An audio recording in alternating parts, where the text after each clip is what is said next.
ఒకసారి పరమాచార్య స్వామివారి దర్శనానికి అహ్మదాబాద్ నుండి పండరీపురం వెళ్ళాను. నేను నది ఇవతలి ఒడ్డుకు చేరుకునేటప్పటికి చీకటి పడింది.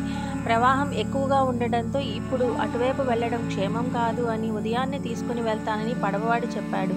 కానీ నేను ఈ రాత్రికే స్వామివారి దర్శనం చేసుకుని ఉదయాన్నే బాంబేకు బయలుదేరి రాత్రికి అహ్మదాబాద్ మెయిల్ ఎక్కితే మరుసటి రోజు మా విభాగం కేసు విషయమై కోర్టుకు వెళ్ళగలను అనుకున్నాను. కనీసం ఉదయం 10 గంటలకైనా బాంబే బస్సు దొరికినా రాత్రికి అహ్మదాబాద్ మెయిల్ ఎక్కితే తెల్లవారుజామున చేరుకోవచ్చు అని కోర్టుకు వెళ్ళవచ్చని అనుకున్నాను. ఉదయం 7 గంటలకు నదికి అటువైపు పరమాచార్య స్వామివారు మకాం చేసుకున్న చోటుకు వెళ్ళాను. పరమాచార్య స్వామివారు లోపల ఉండి గట్టిగా మాట్లాడడం వినపడుతోంది. కానీ 9 అయినా బయటకు రాలేదు. శ్రీరామకృష్ణన్, బాలు మరికొందరు నేను వచ్చానని 10 గంటలకు బాంబే బస్సు ఎక్కితే మరునాడు అహ్మదాబాద్ వెళ్ళగలడని చెప్పినా స్వామివారి వద్ద నుండి ఎటువంటి సమాధానము లేదు.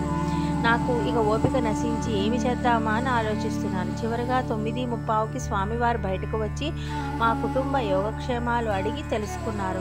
నాకు సమయం మించిపోతూ ఉండడంతో స్వామికి ప్రణమిల్లి సెలవు తీసుకుందామని అనుకున్నాను. కానీ నన్ను వేచి ఉండమన్నారు. చివరగా అన్నాదురై అయ్యంగార్ బంధువు ఒకరిని పిలిచి కారులో నన్ను బస్టాండ్లో దిగబెట్టమని చెప్పి సాంబ్రాకు 10 గంటల బస్సు దొరికితే ప్రయత్నించి చూడమని వ్యంగ్యంగా అన్నారు.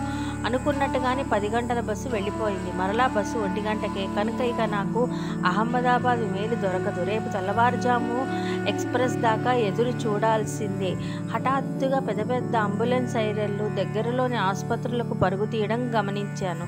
విచారిస్తే 10 గంటలకు బాంబేకు బయలుదేరిన బస్సు ప్రమాదానికి గురి అయిందని, చాలామందికి తీవ్ర గాయాలయ్యాయని తెలిసింది.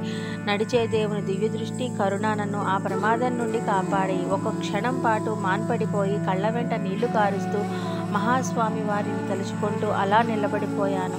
పరమాచార్య స్వామి వారు కేవలం కంచి మఠంలోని అధిష్టానంలోనే లేరు, లక్షల మంది భక్తుల హృదయాలలో కొలువై ఉన్నారు.